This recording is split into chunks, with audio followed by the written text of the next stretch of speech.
আপনিও কি আমার মতন কাতলা মাছের রেসিপি খেতে খেতে বোর হয়ে গেছেন? তাহলে এই রেসিপিটা ট্রাই করতে পারেন।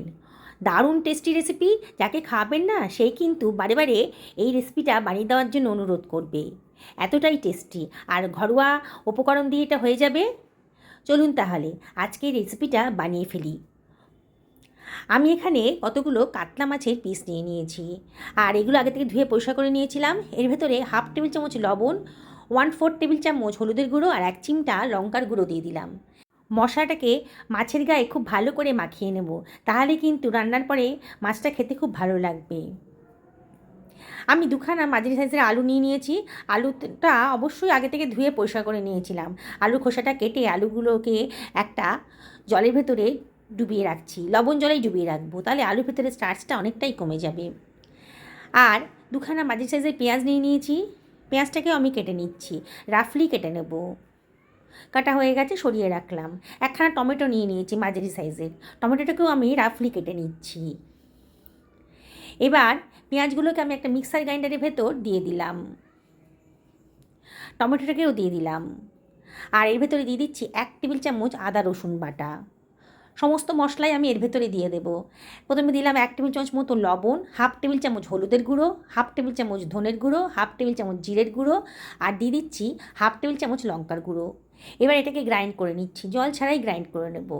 গ্রাইন্ডটা হয়ে গেছে, সরিয়ে রাখলাম। আমি একটা কড়াই গরম করতে বসিয়ে দিয়েছি, আর এর ভেতরে দিয়ে দিলাম 2 টেবিল চামচ তেল। তেলটা যখন গরম হয়ে গেছে তখন ম্যারিনেট করা মাছের পিসগুলো দিয়ে দিচ্ছি। একবারে পুরো মাছটা ভাজতে পারবো না, ব্যাচে ব্যাচে ভাজবো। এপিঠ ওপিঠ করে উল্টে পাল্টে মাছগুলোকে বেশ ভালো করে ভেজে নেব, যাতে মাছের কাঁচা ভাবটা একেবারেই না থাকে। দেখুন একটা সুন্দর কালার চলে এসছে মাছের গায়ে। এবার মাছগুলোকে তুলে আমি অন্য একটা পাত্রের ভেতর রেখে দিচ্ছি। এবার ওই তেলেই বাকি মাছগুলোও ভেজে নেব। মাছগুলো ভাজা হয়ে গেছে, সরিয়ে রাখলাম।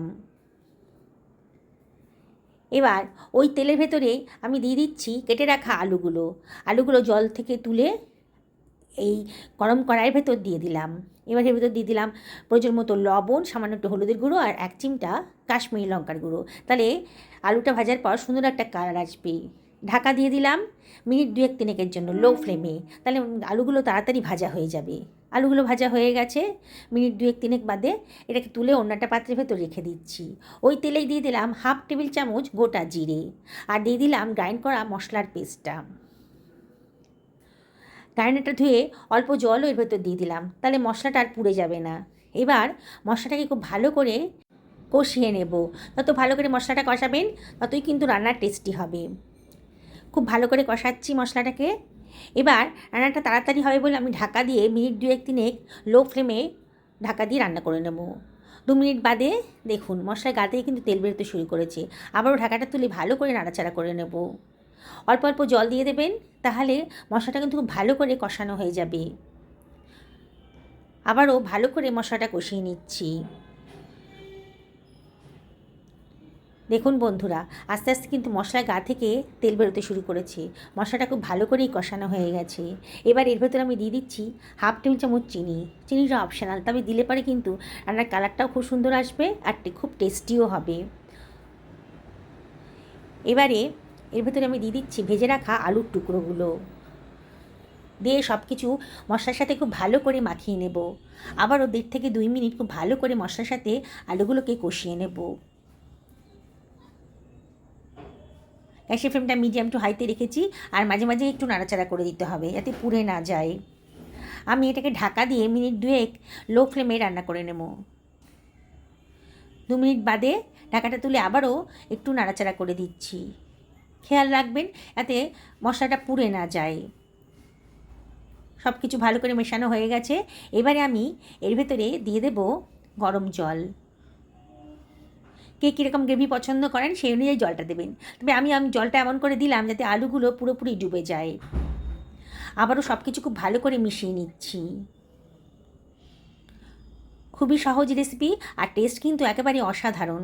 কতগুলো কাঁচা পাকা লঙ্কাও দিয়ে দিলাম। ঢাকা দিয়ে মিনিট 3-4 রান্না করে নেব মিডিয়াম টু হাই ফ্লেমে।